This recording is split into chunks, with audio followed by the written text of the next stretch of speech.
भी आप पहुंच पाते, क्योंकि कलयुग में एक कलयुग का स्वभाव है कि प्रभु की कथा में पहुंचने पर बहुत जो है अनेक विपत्तियां आती हैं रास्ते में। बड़ी कठिन मार्ग है ये मार्ग, ज्ञान का मार्ग, धर्म का मार्ग बहुत कठिन है। क्योंकि ज्ञान के मार्ग में भगवान भी परीक्षा लेते हैं कि आपके अंदर वैराग्य परिपूर्ण है कि नहीं है।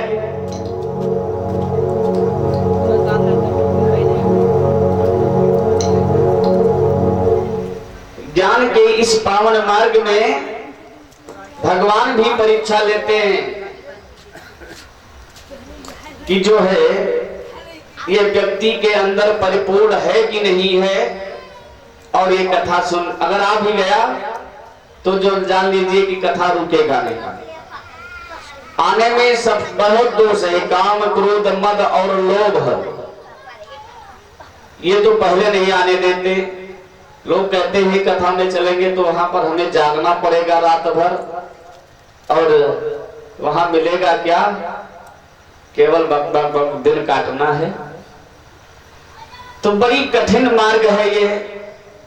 सूत जी महाराज से शौनक आदि ऋषियों ने पूछा कि प्रभु,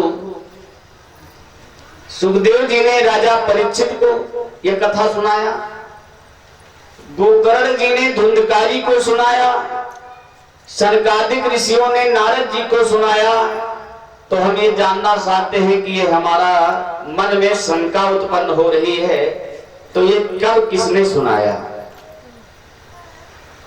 सनक आदि ऋषियों ने कहा, सूत जी महाराज ने जैसे ही निवेदन को सुना और सूत जी महाराज कहने लगे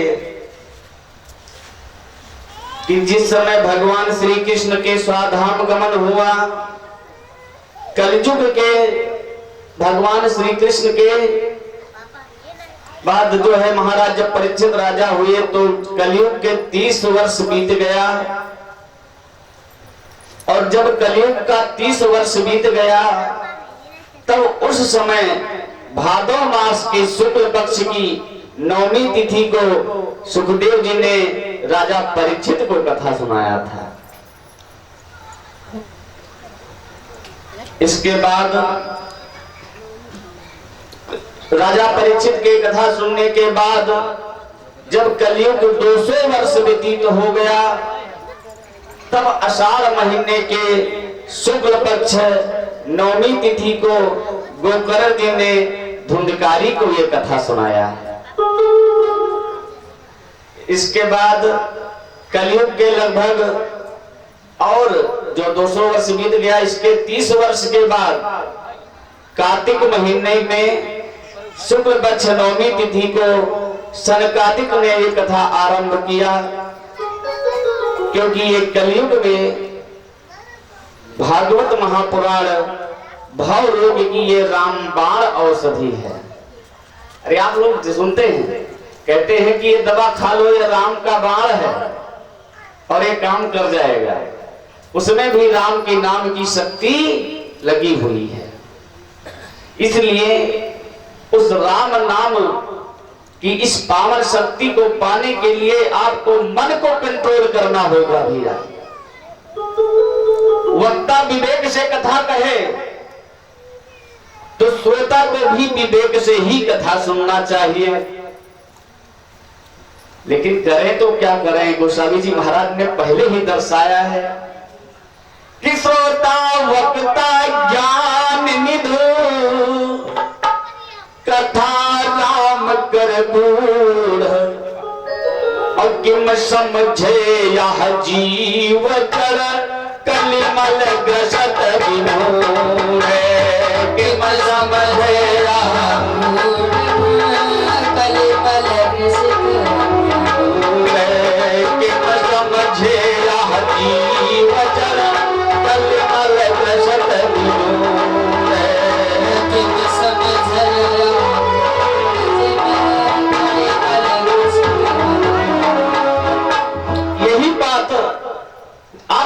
जितनी भी कथा को सुना होगा वो नौमिष से क्यों प्रारंभ होता है।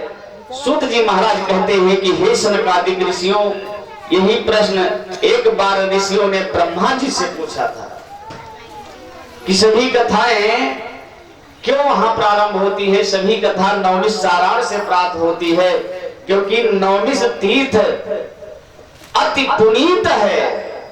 अति होता है जहां लग जाए वो तो और ज्यादा पुनीत माने ही पवित्र है, पवित्र होना।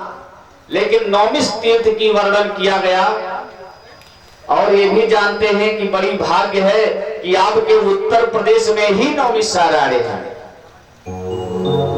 ब्रह्मा जी से ऋषियों ने प्रश्न किया कि ये बताओ हे प्रभु कि ऐसा कोई पावन पवित्र भूमि का को बताओ कि जिस भूमि पर हम लोग भक्ति का साथ दें और बैठ करके हम लोग तपस्या करें। ऐसा प्रश्न को सुनकर के ब्रह्मा जी ने कहा कि देखिए ये सब वैसे तो गृहस्थ अच्छे होते हैं, गृहस्थ तपोभूमि है, लेकिन भक्ति करने की इच्छा से गृहस्थ का घर अच्छी नहीं होती है। क्योंकि गृहस्थ के घर में काम नाम रूपी जो है परमार निवास करते हैं। और भक्ति के बाधा जानते हैं कितने कितने लोग हैं। विद्या रूप कुल गुण वनता दियो नारी, और ये बालक हर भक्त के कहे बुद्धि व्यास विचार। विद्या रूप कुल गुण वन और नारी ये भक्ति के बाधक है। अगर भक्ति चाहते हो तो सबसे पहले अभिमान को हटाओ, विद्या का घमंड हटा दो कि मैं बहुत बड़ा विद्वान हूं, मैं बहुत बड़ा शास्त्रीय आचार्य हूं। कुछ नहीं हूं। अगर आपके अंदर विद्या हो गया, इसके बाद रूप बहुत सुंदर है, ये भी बाधा।